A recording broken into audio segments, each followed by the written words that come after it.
Have you ever looked up at the stars and wondered about your place in the universe? Or maybe you've looked inward, questioning the very nature of your own thoughts and feelings. These are the kinds of questions that have puzzled humanity for centuries. One of the greatest minds to ever grapple with them was a man named Augustine. Born in North Africa in the year 354, long before the world as we know it took shape, Augustine of Hippo was a philosopher, a theologian, and really a seeker of truth. His journey was not a simple one.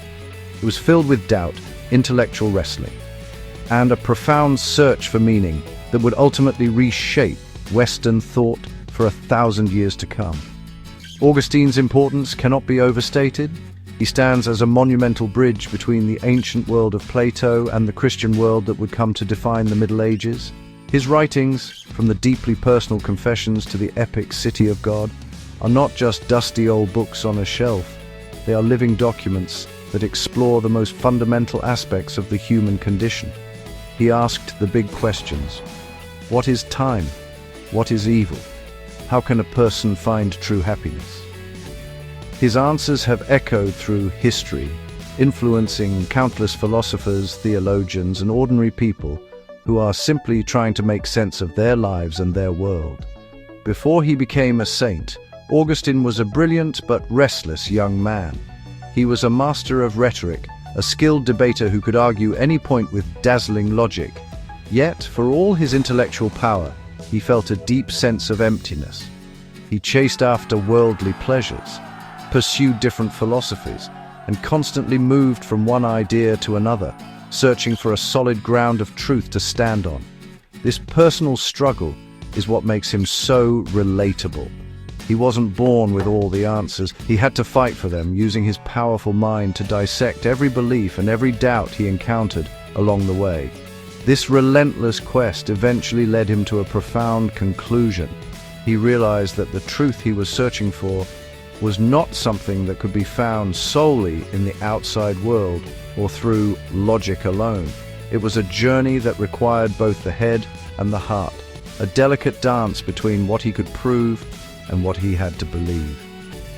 It was this synthesis of faith and reason that became the cornerstone of his philosophy. He showed us that our deepest questions about life, the universe, and ourselves are not just intellectual puzzles. They are matters of the soul, requiring us to look both outward with our minds and inward with our spirits. What do we mean when we talk about faith and reason? For Augustine, these two were not enemies locked in a battle for control of the human mind. Instead, he saw them as two essential tools, two wings needed to fly toward the truth. Think of it this way. Reason is like having a detailed map. It shows you the roads, the landmarks, and the logical paths from one point to another. It allows you to analyze, to question, and to build arguments step by step. Reason is the part of you that asks why, and how do you know that? It is the careful, methodical process of thinking things through to their logical conclusion. Faith, on the other hand, is the courage to take the first step on the journey, even before you can see the entire map. For Augustine, faith was not a blind leap into the dark. It was a form of trust. It was the starting point. He famously said, "Credo ut intelligam," which means "I believe so that I may understand." Imagine you want to learn how to play the piano. You must first have faith that the teacher knows what they are doing, and that the process of practicing scales will eventually lead to beautiful music. You don't understand it all at first, but your belief allows the process of understanding to begin.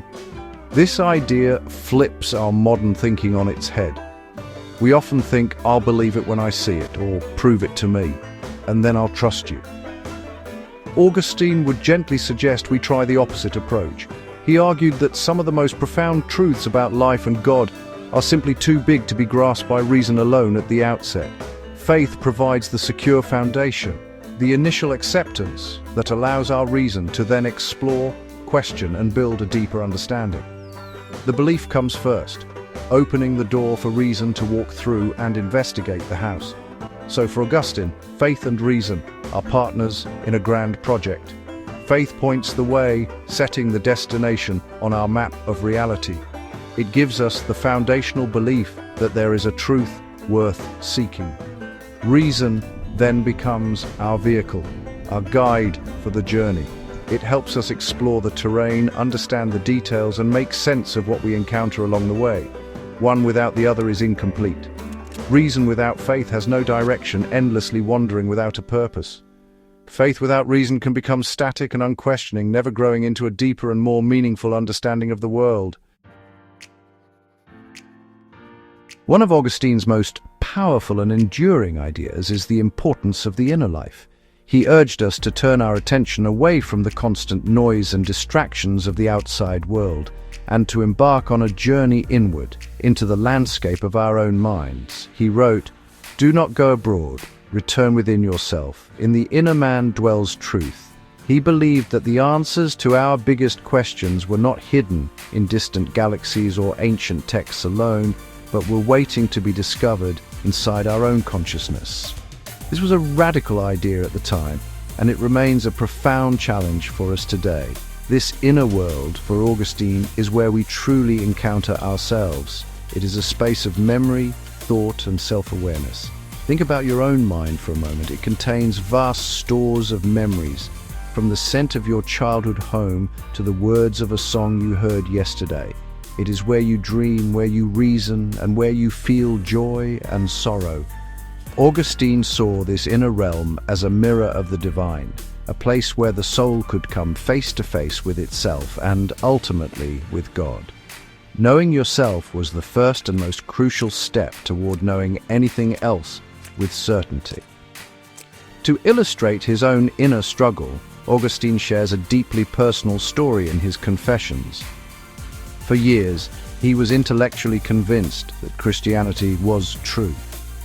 His reason had done its job. It had examined the arguments and found them compelling. Yet he could not bring himself to commit. He was held back by his old habits, his desire for worldly success, and his attachment to physical pleasures. He describes himself standing on the brink of a decision, his mind telling him to leap, but his will holding him back. It was a war raging not on a battlefield, but within the private theater of his own soul. This inner conflict came to a head one day in a garden in Milan. Overwhelmed by his turmoil, he heard what he thought was the voice of a child chanting "Tolle legge," which means "take up and read, take up and read." He picked up a nearby scroll of the letters of St. Paul, and his eyes fell upon a passage that spoke directly to his struggle. In that moment, faith and reason converged. His intellectual understanding was flooded with a wave of spiritual certainty, and his divided will became whole. This moment of conversion was the culmination of his journey inward, a powerful demonstration of how self-knowledge and divine grace can meet. Why should we, living in the 21st century with all our technology and scientific knowledge, still listen to a man who lived over 1600 years ago? The answer is simple. The fundamental questions Augustine asked are the same questions we ask today. We still search for meaning in a world that can often feel chaotic. We still struggle with who we are and what we should do with our lives. We still navigate the complex relationship between what our minds can prove and what our hearts feel to be true. Augustine's voice reaches across the centuries because he speaks to the core of the human experience. His emphasis on the inner life is perhaps more relevant now than ever before.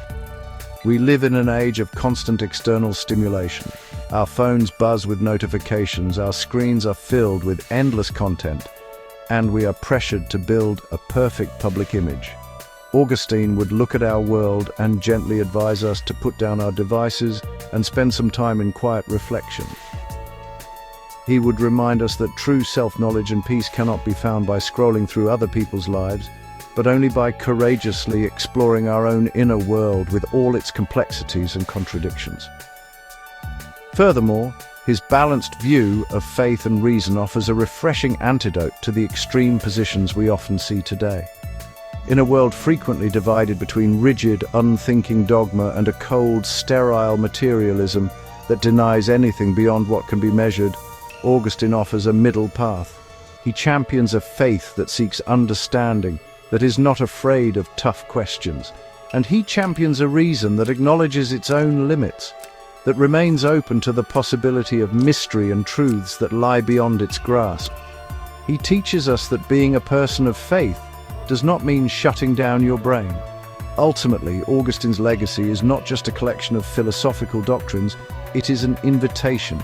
It is an invitation to think deeply, to feel profoundly, and to live an examined life.